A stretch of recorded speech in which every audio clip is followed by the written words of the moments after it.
Hello friend, स्वागत है आपका अपने चैनल आज क्लास में। आज की इस वीडियो में मैट्रिक बोर्ड परीक्षा 2021 के लिए रिवीजन क्लास शुरू कर दिया गया है और ये रिवीजन क्लास रोज रात 8 बजे लाइव चलता है। तो रोज रात 8 बजे लाइव आप हमसे जुड़ के अपना रिवीजन कर सकते हैं। और आज की इस वीडियो में हिंदी के 40 महत्वपूर्ण ऑब्जेक्टिव प्रश्न का हम आपको रिविजन करवाएंगे जो 2021 बोर्ड एग्जाम के लिए काफी महत्वपूर्ण रहेगा। तो एक भी प्रश्न आप स्किप मत कीजिएगा। वीडियो को प्लीज आप लोग शुरू से लेकर अंत तक जरूर देखिएगा और चैनल को सब्सक्राइब नहीं किए हैं तो चैनल को सब्सक्राइब कर लीजिएगा। साथ में बेल आइकन को ऑल पे दबा लीजिएगा ताकि जब भी क्लास हो तो आपके पास नोटिफिकेशन पहुंचता रहे। तो आइए शुरू करते हैं पहले नंबर प्रश्न से। पहला नंबर प्रश्न है कि तीन बेटे की मां कौन थी। ए ऑप्शन है मंगमा, बी ऑप्शन है सीता, सी ऑप्शन है पूजा, डी ऑप्शन है पपाती। तो यहाँ पे आपको बताना है कि तीन बेटे की मां कौन थी। तो सीता थी, ये आपको याद रखना है, यानी यहाँ पे बी ऑप्शन क्या हो जाएगा, बिल्कुल ही सही हो जाएगा। ये देखते हैं अगला प्रश्न दो नंबर प्रश्न है कि मीनाक्षी मंदिर कहाँ स्थित है। ए ऑप्शन है तमिलनाडु में, बी ऑप्शन है केरल में, सी ऑप्शन है कर्नाटक में, डी ऑप्शन है हैदराबाद में। तो यहाँ पे आपको बताना है कि मीनाक्षी मंदिर कहाँ स्थित है। तो ये तमिलनाडु में स्थित है, ये आपको याद रखना है, यानी यहाँ पे ए ऑप्शन क्या हो जाएगा, यहाँ पे बिल्कुल ही सही हो जाएगा। ये देखते हैं अगला प्रश्न तीन नंबर प्रश्न है जाति प्रथा क्या निर्धारित करता है। ए ऑप्शन है पेशा, बी ऑप्शन है दिनचर्या, सी ऑप्शन है व्यापार, डी ऑप्शन है कुछ नहीं। तो यहाँ पे आपको बताना है कि जाति प्रथा क्या निर्धारित करता है। तो जाति प्रथा पेशा को निर्धारित करता है, यानी यहाँ पे ए ऑप्शन क्या हो जाएगा, यहाँ पे बिल्कुल ही सही हो जाएगा। काफी महत्वपूर्ण प्रश्न है, तो एक भी प्रश्न आप स्किप मत कीजिएगा। वीडियो को प्लीज आप लोग शुरू से लेकर अंत तक देखिएगा और वीडियो को लाइक नहीं किए तो प्लीज आप लोग वीडियो को लाइक भी कर दीजिएगा। ये देखते हैं अगला प्रश्न चार नंबर प्रश्न है कि सेन साहब की कितनी लड़कियां थी। ए ऑप्शन है 3, बी ऑप्शन है 5, सी ऑप्शन है 4, डी ऑप्शन है 6। तो यहाँ पे आपको बताना है कि सेन साहब की कितनी लड़कियां थी। तो सेन साहब की 5 लड़कियां थी, यानी यहाँ पे बी ऑप्शन क्या हो जाएगा, यहाँ पे बिल्कुल ही सही हो जाएगा। ये देखते हैं अगला प्रश्न पांच नंबर प्रश्न है कि मंगू को लोग कहाँ भर्ती कराने की सलाह दे रहे थे। ए ऑप्शन है गौशाला में, बी ऑप्शन है पाठशाला में, सी ऑप्शन है कारागार में, डी ऑप्शन है अस्पताल में। तो यहाँ पे आपको बताना है कि मंगू को लोग कहाँ भर्ती करने की सलाह दे रहे थे। तो अस्पताल में भर्ती कराने की सलाह दे रहे थे, यानी यहाँ पे डी ऑप्शन क्या हो जाएगा, यहाँ पे बिल्कुल ही सही हो जाएगा। ये देखते हैं अगला प्रश्न 6 नंबर प्रश्न है कि प्रेम ऐनी श्री राधिका किसकी रचना है। ए ऑप्शन है रसखान की, बी ऑप्शन है घनानंद की, सी ऑप्शन है सूरदास की, डी ऑप्शन है तुलसीदास की। तो यहाँ पे आपको बताना है कि प्रेम ऐनी श्री राधिका किसकी रचना है। तो ये रसखान की रचना है, यानी यहाँ पे ए ऑप्शन क्या हो जाएगा, यहाँ पे बिल्कुल ही सही हो जाएगा। ये देखते हैं अगला प्रश्न 7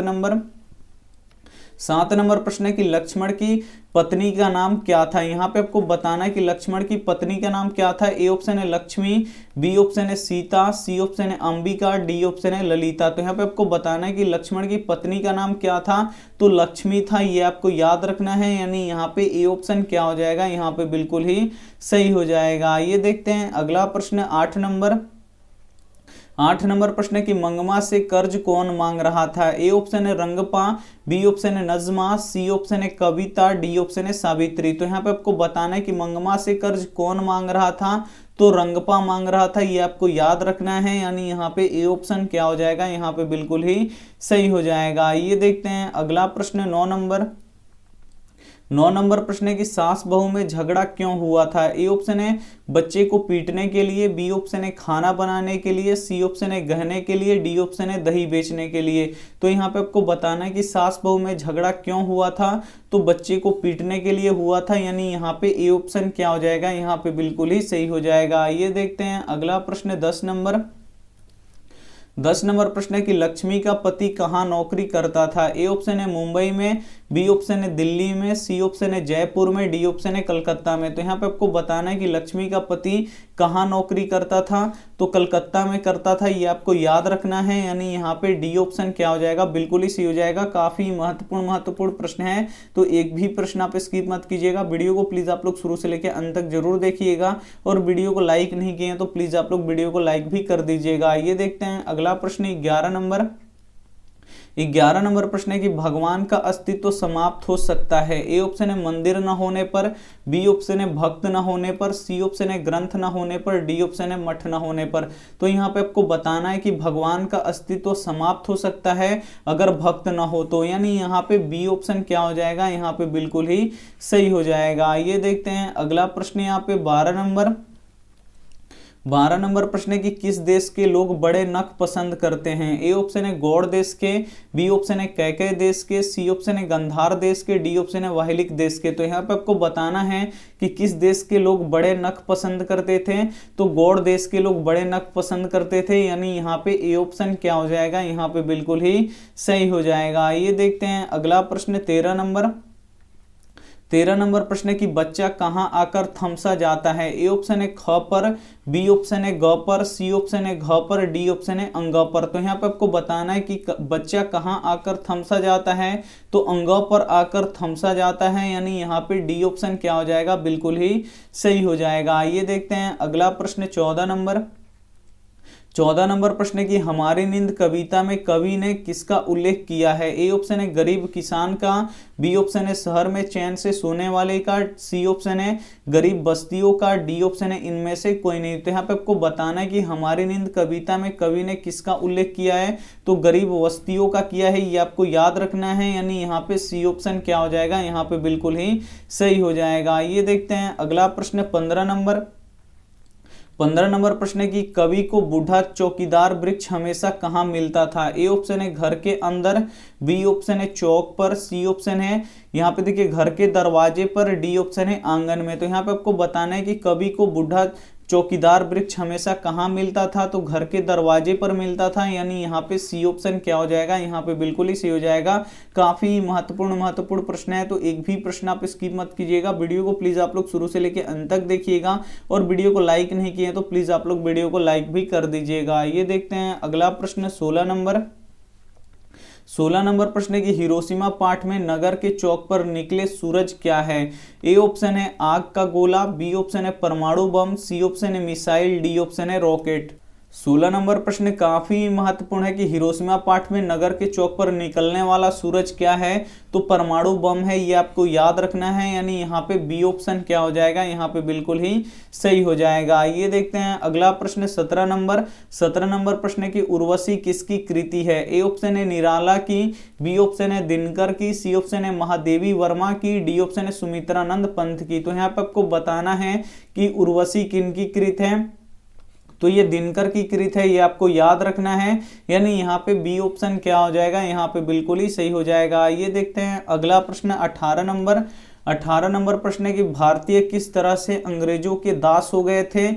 ए ऑप्शन है तन से, बी ऑप्शन है मन से, सी ऑप्शन है धन से, डी ऑप्शन है ए और बी दोनों से। तो यहाँ पे आपको बताना है कि भारतीय किस तरह से अंग्रेजों के दास हो गए थे। तो तन से और मन से दास हो गए थे, यानी यहाँ पे डी ऑप्शन क्या हो जाएगा, यहाँ पे बिल्कुल ही सही हो जाएगा। आइए देखते हैं अगला प्रश्न 19 नंबर प्रश्न की बहादुर का पूरा नाम क्या था। ए ऑप्शन है राम बहादुर, बी ऑप्शन है दिल बहादुर, सी ऑप्शन है गुल बहादुर, डी ऑप्शन है यहाँ पे फूल बहादुर। तो यहाँ पे आपको बताना है कि बहादुर का पूरा नाम क्या था। तो बहादुर का पूरा नाम दिल बहादुर था, ये आपको याद रखना है, यानी यहाँ पे बी ऑप्शन क्या हो जाएगा, यहाँ पे बिल्कुल ही सही हो जाएगा। ये देखते हैं अगला प्रश्न 20 नंबर प्रश्न है कि वाणी कब विष के समान हो जाती है। ए ऑप्शन है तीर्थ यात्रा के बिना, बी ऑप्शन है राम नाम के बिना, सी ऑप्शन है ज्ञान के बिना, डी ऑप्शन है इनमें से कोई नहीं। तो यहाँ पे आपको बताना है कि वाणी कब विष के समान हो जाती है। तो राम नाम के बिना वाणी जो है वो विष के समान हो जाती है, यानी यहाँ पे बी ऑप्शन क्या हो जाएगा, यहाँ पे बिल्कुल ही सही हो जाएगा। ये देखते हैं अगला प्रश्न 21 नंबर प्रश्न है कि महात्मा गांधी का जन्म कहाँ हुआ था। ए ऑप्शन है बिहार में, बी ऑप्शन है मध्य प्रदेश में, सी ऑप्शन है राजस्थान में, डी ऑप्शन है गुजरात में। तो यहाँ पे आपको बताना है कि महात्मा गांधी का जन्म कहाँ हुआ था। तो गुजरात में हुआ था, ये आपको याद रखना है, यानी यहाँ पे डी ऑप्शन क्या हो जाएगा, बिल्कुल ही सही हो जाएगा। ये देखते हैं अगला प्रश्न 22 22 नंबर प्रश्न है कि किस देश में सबसे अधिक जातियां हैं? ए ऑप्शन है भारत में, बी ऑप्शन है जापान में, सी ऑप्शन है चीन में, डी ऑप्शन है अमेरिका में। तो यहाँ पे आपको बताना है कि किस देश में सबसे अधिक जातियां हैं। तो भारत में सबसे अधिक जातियां हैं, ये आपको याद रखना है, यानी यहाँ पे ए ऑप्शन क्या हो जाएगा, बिल्कुल ही सही हो जाएगा। ये देखते हैं अगला प्रश्न 23 नंबर प्रश्न है कि मछली अभी कट जाएगी ऐसा किसने पूछा? ए ऑप्शन है संतू ने, बी ऑप्शन है दीदी ने, सी ऑप्शन है पापा ने, डी ऑप्शन है दुकानदार ने। तो यहाँ पे आपको बताना है कि मछली अभी कट जाएगी ऐसे किसने पूछा था? तो संतू ने पूछा था, यानी यहाँ पे ए ऑप्शन क्या हो जाएगा, यहाँ पे बिल्कुल ही सही हो जाएगा। ये देखते हैं अगला प्रश्न 24 नंबर प्रश्न है कि फ्रांस का प्रमुख कला केंद्र रहा है। ए ऑप्शन है एफिल टावर, बी ऑप्शन है अविन्यो, सी ऑप्शन है दोनों, डी ऑप्शन है इनमें से कोई नहीं। तो यहाँ पे आपको बताना है कि फ्रांस का प्रमुख कला केंद्र रहा है, तो एफिल टावर भी रहा है और अविन्यो भी रहा है, यानी यहाँ पे सी ऑप्शन यानी दोनों क्या हो जाएगा, यहाँ पे बिल्कुल ही सही हो जाएगा। ये देखते हैं अगला प्रश्न 25 नंबर प्रश्न है कि पिकासो क्या थे? ए ऑप्शन है कवि, बी ऑप्शन है चित्रकार, सी ऑप्शन है नाटककार, डी ऑप्शन है उपन्यासकार। तो यहाँ पे आपको बताना है कि पिकासो क्या थे? तो पिकासो चित्रकार थे, ये आपको याद रखना है, यानी यहाँ पे बी ऑप्शन क्या हो जाएगा, यहाँ पे बिल्कुल ही सही हो जाएगा। ये देखते हैं अगला प्रश्न 26 नंबर प्रश्न है कि इबादत का अर्थ क्या होता है? ए ऑप्शन है उपासना, बी ऑप्शन है इठलाना, सी ऑप्शन है ईट, डी ऑप्शन है इक। तो यहाँ पे आपको बताना है कि इबादत का अर्थ क्या होता है? तो उपासना होता है, ये आपको याद रखना है, यानी यहाँ पे ए ऑप्शन क्या हो जाएगा, यहाँ पे बिल्कुल ही सही हो जाएगा। ये देखते हैं अगला प्रश्न 27 नंबर प्रश्न है कि बिरजू महाराज की पहली शिष्य थी। ए ऑप्शन है दुर्गा, बी ऑप्शन है अनुराधा, सी ऑप्शन है रसीम, डी ऑप्शन है रमा। तो यहाँ पे आपको बताना है कि बिरजू महाराज की पहली शिष्य थी, कौन थी? तो रसीम थी, ये आपको याद रखना है, यानी यहाँ पे सी ऑप्शन क्या हो जाएगा, बिल्कुल ही सही हो जाएगा। ये देखते हैं अगला प्रश्न 28 नंबर प्रश्न है कि कहानीकारक के लड़के का नाम क्या था? ए ऑप्शन है कासू, बी ऑप्शन है किशोर, सी ऑप्शन है सोहन, डी ऑप्शन है राम। तो यहाँ पे आपको बताना है कि कहानीकारक के लड़के का नाम क्या था? तो किशोर था, ये आपको याद रखना है, यानी यहाँ पे बी ऑप्शन क्या हो जाएगा, यहाँ पे बिल्कुल ही सही हो जाएगा। ये देखते हैं अगला प्रश्न 29 नंबर प्रश्न काफी महत्वपूर्ण है कि बिरजू महाराज किस शैली के नर्तक हैं? ए ऑप्शन है कथक, बी ऑप्शन है कुचिपुड़ी, सी ऑप्शन है गरबा, डी ऑप्शन है मणिपुरी। तो यहाँ पे आपको बताना है कि बिरजू महाराज किस शैली के नर्तक थे? तो कथक के ये नर्तक थे, यानी यहाँ पे ए ऑप्शन क्या हो जाएगा, यहाँ पे बिल्कुल ही सही हो जाएगा। ये देखते हैं अगला प्रश्न 30 नंबर प्रश्न है कि स्वर्णवेल गोला स्थान का संबंध किससे है? ए ऑप्शन है जैन धर्म से, बी ऑप्शन है बौद्ध धर्म से, सी ऑप्शन है सिख धर्म से, डी ऑप्शन है वैष्णव धर्म से। तो यहाँ पे आपको बताना है कि स्वर्णवेल गोला स्थान का संबंध किससे है? तो ये जैन धर्म से है, ये आपको याद रखना है, यानी यहाँ पे ए ऑप्शन क्या हो जाएगा, यहाँ पे बिल्कुल ही सही हो जाएगा। ये देखते हैं अगला प्रश्न 31 नंबर प्रश्न है कि भाईचारे का दूसरा नाम कौन सा है? ए ऑप्शन है लोकतंत्र, बी ऑप्शन है श्रम, सी ऑप्शन है समूह, डी ऑप्शन है राजतंत्र। तो यहाँ पे आपको बताना है कि भाईचारे का दूसरा नाम क्या है? तो लोकतंत्र है, इसे आपको याद रखना है, यानी यहाँ पे ए ऑप्शन क्या हो जाएगा, बिल्कुल ही सही हो जाएगा। काफी महत्वपूर्ण प्रश्न है, तो एक भी प्रश्न आप स्किप मत कीजिएगा, वीडियो को प्लीज आप लोग शुरू से लेके अंत तक जरूर देखिएगा। ये देखते हैं अगला प्रश्न यहाँ पे 32 नंबर प्रश्न है कि मदन और कासू के बीच झगड़े का क्या कारण है था? ए ऑप्शन है पहलवानी, बी ऑप्शन है ईर्ष्या, सी ऑप्शन है लट्टू खेलने की ललक, डी ऑप्शन है साइकिल की सवारी। तो यहाँ पे आपको बताना है कि मदन और कासू के बीच झगड़े का क्या कारण था? तो लट्टू खेलने की ललक था, यानी यहाँ पे क्या हो जाएगा, सी ऑप्शन क्या हो जाएगा, यहाँ पे बिल्कुल ही सही हो जाएगा। ये देखते हैं अगला प्रश्न 33 नंबर प्रश्न है कि खोखा किस कहानी का पात्र है? यहाँ पे आपको बताना है कि जो खोखा है ये किस कहानी का पात्र है? ए ऑप्शन है 20 के दांत, बी ऑप्शन है शिक्षा एवं संस्कृति, सी ऑप्शन है बहादुर, डी ऑप्शन है मछली। तो यहाँ पे आपको बताना है कि खोखा किस कहानी का पात्र है? तो जो खोखा है वो 20 के दांत कहानी का पात्र है, ये आपको याद रखना है, यानी यहाँ पे ए ऑप्शन क्या हो जाएगा, बिल्कुल ही सही हो जाएगा। ये देखते हैं अगला प्रश्न 34 34 नंबर प्रश्न है कि रेनर मारिया रिल्के द्वारा रचित कविता है। ए ऑप्शन है मेरे बिन तुम प्रभु, सी ऑप्शन यहाँ पे बी ऑप्शन है लौट कर आऊंगा फिर, सी ऑप्शन है अक्षर ज्ञान, डी ऑप्शन है हमारी नींद।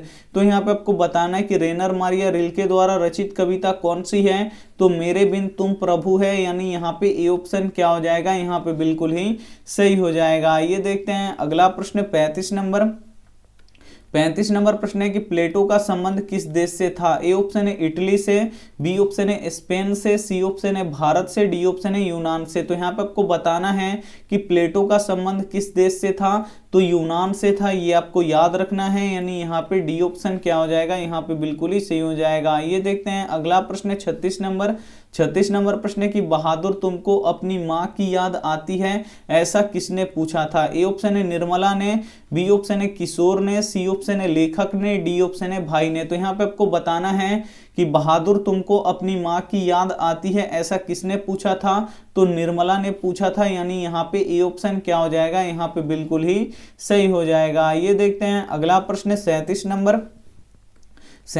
प्रश्न है कि वकालत की पढ़ाई के लिए गांधी जी कहाँ गए थे। ए ऑप्शन है अमेरिका में, बी ऑप्शन है ब्रिटेन में, सी ऑप्शन है जापान में, डी ऑप्शन है दक्षिण अफ्रीका में। तो यहाँ पे आपको बताना है कि वकालत की पढ़ाई के लिए गांधी जी कहाँ गए थे, तो दक्षिण अफ्रीका में गए थे, ये आपको याद होना चाहिए, यानी यहाँ पे डी ऑप्शन क्या हो जाएगा, बिल्कुल ही सही हो जाएगा। ये देखते हैं अगला प्रश्न 38 नंबर प्रश्न है कि द्रव्यवाचक संज्ञा का उदाहरण निम्न में से कौन सा है। ए ऑप्शन है गुच्छा, बी ऑप्शन है तेल, सी ऑप्शन है शहर, डी ऑप्शन है कक्षा। तो यहाँ पे आपको बताना है कि द्रव्यवाचक संज्ञा का उदाहरण निम्न में से कौन सा है, तो तेल यहाँ पे क्या है, द्रव्यवाचक संज्ञा है, यानी यहाँ पे बी ऑप्शन क्या हो जाएगा, बिल्कुल ही सही हो जाएगा। ये देखते हैं अगला प्रश्न 39 नंबर प्रश्न है कि भारत के सबसे प्राचीनतम भाषा कौन सी है। ए ऑप्शन है मगही, बी ऑप्शन है प्राकृत, सी ऑप्शन है संस्कृत, डी ऑप्शन है हिंदी। तो यहाँ पे आपको बताना है कि भारत के सबसे प्राचीनतम भाषा कौन सी है, तो संस्कृत है, ये आपको याद रखना है, यानी यहाँ पे सी ऑप्शन क्या हो जाएगा, यहाँ पे बिल्कुल ही सही हो जाएगा। ये देखते हैं अगला प्रश्न 40 नंबर प्रश्न है कि बुद्ध एंड हिज धम्मा के लेखक कौन है। ए ऑप्शन है भीमराव अंबेडकर, बी ऑप्शन है जवाहरलाल नेहरू, सी ऑप्शन है मैक्स मुलर, डी ऑप्शन है गुणाकर मुले। तो यहाँ पे आपको बताना है कि बुद्ध एंड हिज धम्मा के लेखक कौन है, तो डॉक्टर भीमराव अंबेडकर हैं, ये आपको याद रखना है, यानी यहाँ पे ए ऑप्शन क्या हो जाएगा, बिल्कुल ही सही हो जाएगा। आइए देखते हैं यहाँ पे होमवर्क प्रश्न है अविन्यो किस, यहाँ पे देखिए अविन्यो नदी के किनारे स्थित है। यहाँ पे आपको बताना है कि अविन्यो किस नदी के किनारे स्थित है, ये आपको बताना है। ए ऑप्शन है सोन, बी ऑप्शन है रोन, सी ऑप्शन है झेलम, डी ऑप्शन है गंगा। तो जो भी ऑप्शन इसमें से सही लगे वो आप हमें कमेंट कर दीजिएगा। वीडियो को लाइक नहीं किए तो प्लीज आप लोग वीडियो को लाइक कर दीजिएगा, अपने दोस्तों के पास इस वीडियो को जरूर शेयर कीजिएगा। चैनल को सब्सक्राइब नहीं किए तो सब्सक्राइब करके साथ में बेल आइकन को ऑल पे दबा लीजिएगा। थैंक यू फॉर वॉचिंग, मिलते हैं अगले वीडियो में, तब तक अपना ध्यान रखिए, मन लगा के पढ़ाई कीजिए, टेक केयर एंड बाय।